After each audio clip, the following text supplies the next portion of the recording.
I'm Scott Parent, and this is Relevantly Speaking.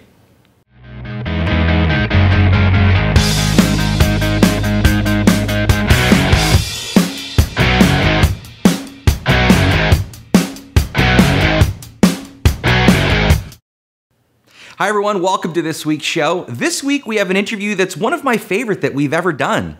It's easily in my top 10. We're speaking to Rand Fishkin, the CEO of SEOmoz. I saw Rand speak in New York in October of 2007 talking about the intersection of SEO and social media way back when social media was really still in its infancy. Now, if you're thinking about a better way to approach SEO for your web properties and your video content, you'll want to hear what Rand has to say. For those that aren't aware of what your company does, tell us a little bit about SEOmoz. Sure. So SEOmoz is a self-service SaaS, a software company, startup based in Seattle, and we provide tools and content for SEOs to do their job better. And you've been at this for quite a while. I was just talking to you off camera about how I saw you actually speaking in the context of social media and how that sort of ties in with SEO, you know, sort of somewhat in the infancy days of social media. How have things changed in that couple of years for you? Oh man, a lot. So I would say 3 years ago, we were exclusively a consulting business. We'd been doing consulting since about 2004. And in 2007, we really switched to this software model where we said, hey, we can, we have lots of tools that we built, we have lots of content we built, and people seem to really love this stuff. Let's build a SaaS play, a software as a service play on the web, and let people subscribe to the tools and use them on a monthly subscription basis. And that really took off for us. It was remarkable. We took some venture capital investment. We've grown now to 21 people as of this year, and it's incredibly exciting.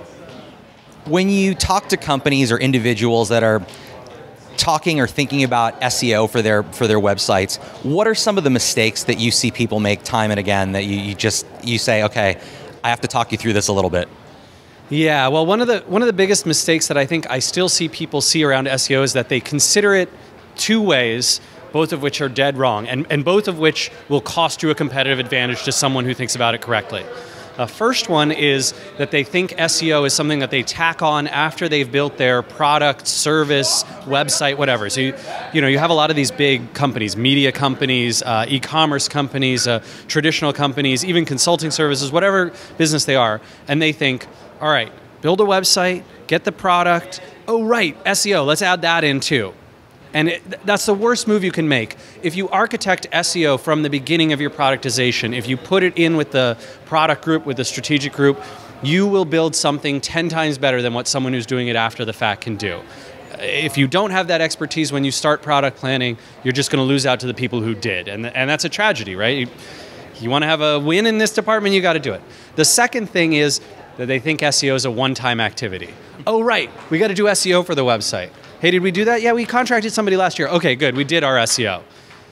Dumb move. Like, is marketing a one-time activity? Do you hire a marketing department for a few months and then okay, now we're done. We did our marketing. We don't have to do it anymore. If you're not tracking things over time, right? Are searches in your space going up, but you're staying flat? Which happens to a ton of people. They look and they're like, well, SEO isn't growing for us, but it's not shrinking. I'm here to tell you it is shrinking. Every month there are 10, 12, 15% more queries on Google, on Yahoo, on Bing than there were the month before.